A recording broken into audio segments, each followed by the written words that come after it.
Hello friends, welcome to my channel. कैसे हैं आप सब? उम्मीद करती हूँ कि आप स्वस्थ होंगे, तंदुरुस्त होंगे। दोस्तों, आज की वीडियो बहुत ही खास है। जिनके पास हमेशा की तरह समय कम है उनके लिए बता दूं कि दोस्तों इस वीडियो में बात की जा रही है गिलोय के जबरदस्त 20 फायदों के बारे में, जो अलग अलग तरीके से हमें फायदा देते हैं। अब दोस्तों उनके लिए बता दूं कि जिनके पास 5 से 6 मिनट का समय है कि इसके 20 जबरदस्त फायदे क्या हैं, इसके अलावा किन लोगों ने गिलोय का इस्तेमाल नहीं करना।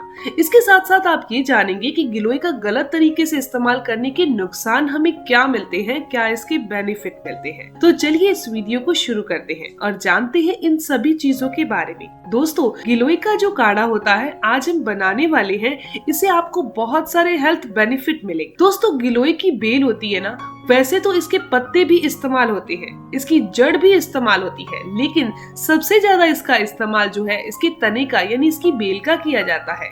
इस काढ़े को बनाने के लिए हम तने का ही इस्तेमाल करेंगे। सबसे पहले बेनिफिट आपको इसका मिलेगा वो है डायबिटीज वालों के लिए। अगर आप डायबिटिक पेशेंट हैं तो आप ये काढ़ा लेना शुरू कर दीजिए, तो इससे आपको बहुत ही तेजी से आपका ब्लड शुगर लेवल जो है वो कंट्रोल में आ जाएगा। गिलोय के अंदर हाइपोग्लाइसेमिक प्रॉपर्टी पाई जाती है, जो कि आपकी ब्लड के अंदर शुगर को कम करने का काम करती है। इसके साथ साथ ये काढ़ा आपके शरीर के अंदर इंसुलिन की मात्रा को भी बढ़ा देता है, जिसकी वजह से आपकी बढ़ी हुई शुगर बहुत तेजी से नीचे आने लगती है। दूसरे बेनिफिट की बात करें इस काढ़े से जो हमें मिलता है वो है डाइजेशन के लिए। अगर आपको एसिडिटी की प्रॉब्लम रहती है, सीने में जलन रहती है, हाजमा कमजोर रहता है, आपका लीवर कमजोर रहता है, आपको फैटी लीवर की दिक्कत है या फिर आपको गैस ज्यादा बनती है, तो इन सभी चीजों के लिए आपको इस काढ़े का इस्तेमाल जरूर करना चाहिए।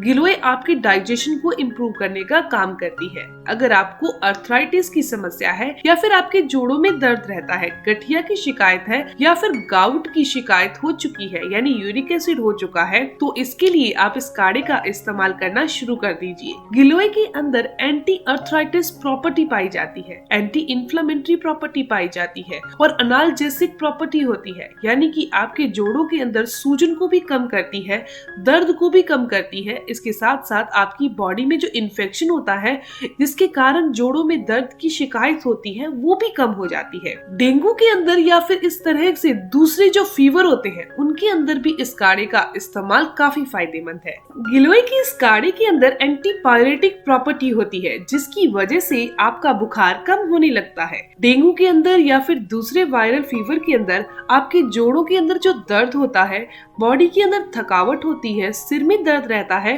तो इन सभी समस्याओं को आपको इस काढ़े से बहुत ज्यादा आराम मिलेगा। गिलोय आपकी इम्यूनिटी को भी बढ़ाती है, आप अलग अलग तरह की मौसमी बीमारियों से बचे रहेंगे। दोस्तों, ओल्ड एज के अंदर इम्यूनिटी कमजोर होने लगती है, तो बुढ़ापे में अगर आप इस काढ़े का इस्तेमाल करेंगे तो आपको बहुत सारे फायदे मिलेंगे, आपकी इम्यूनिटी बढ़ जाएगी। दोस्तों, गिलोय का जो काढ़ा बनाने का तरीका है वो जानने से पहले और इसका किस तरीके से आपको इस्तेमाल करना है वो जानने से पहले एक बहुत ही कॉमन सवाल है जिसके बारे में बात करेंगे। बहुत सारे लोग मुझसे पूछते हैं कि उनके पास गिलोय का पौधा नहीं है, तो इस केस में आप कैसे उसका काढ़ा बना सकते हैं। दोस्तों, अगर आप इसको रोजाना नहीं बना सकते हैं या फिर आपके पास पौधा अवेलेबल नहीं है, तो उस केस में आपके पास बहुत ही अच्छा सा साधन है, इसका जूस इस्तेमाल कर सकते हैं। आजकल बहुत सारी कंपनियां गिलोय का जूस मार्केट में अवेलेबल करवाती हैं, आप इसका इस्तेमाल कर सकते हैं। लेकिन कुछ खास बातें जिनका आपको ध्यान रखना चाहिए जब आप गिलोय जूस को खरीद रहे हैं। पहली चीज तो ये ध्यान रखिए वो 100% प्योर होना चाहिए, और दूसरी चीज इसके अंदर कोई भी एडेड फ्लेवर नहीं होना चाहिए, और तीसरी चीज जो आपने ध्यान रखनी है कि इसके अंदर कोई भी एडेड कलर भी नहीं होना चाहिए, कोई आर्टिफिशियल कलर भी नहीं होना चाहिए। इस तरह का गिलोय जूस अगर आप लेंगे तो जिससे आपको सारे फायदे मिल पाएंगे। तो दोस्तों, अब मैं आपको बताने चाह रही हूँ इस काढ़े को बनाना कैसे है। आपने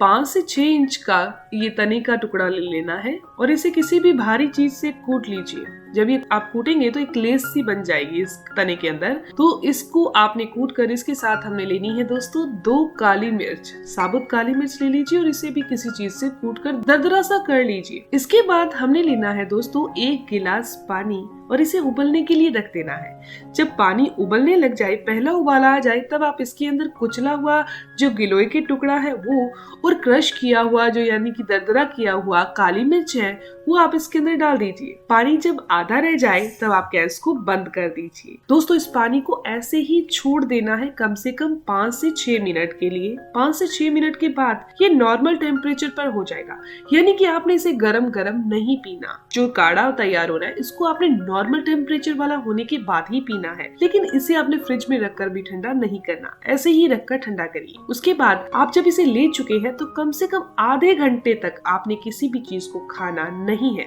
ये जो आपको काढ़ा मिला है, काढ़ा तैयार हुआ है, वो इतना ज्यादा पावरफुल है कि ये आपकी इम्यूनिटी को बढ़ा देगा, शरीर में होने वाले दर्द को दूर कर देगा, डाइजेशन को इम्प्रूव कर देगा, गैस अपच की समस्या को दूर कर देगा।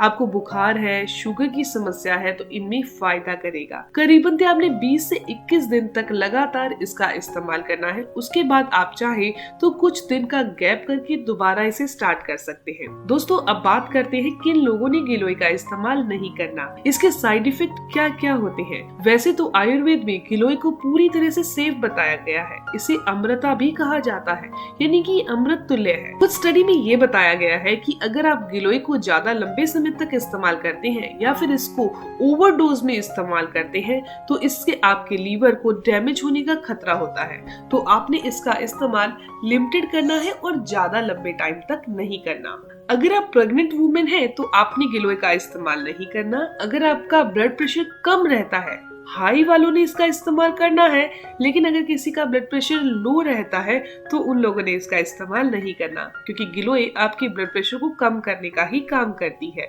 अगर आपका ऑलरेडी कम रहता है तो दिक्कत आ सकती है। तो दोस्तों ये जानकारी इन्फॉर्मेशन यहीं तक थी। मैं उम्मीद करती हूँ कि ये जानकारी आपके लिए फायदेमंद होगी। अगर आपकी कोई सवाल है इस वीडियो से संबंधित तो आप जरूर पूछिएगा। वैसे मैंने हर सवाल का जवाब देने की कोशिश की है। अगर आपको ये जानकारी अच्छी लगी है तो आप चैनल को भी जरूर सब्सक्राइब कर लीजिए, बेल आइकन पर प्रेस करिएगा जरूर। मिलते हैं दोस्तों नेक्स्ट वीडियो में, तब तक के लिए धन्यवाद।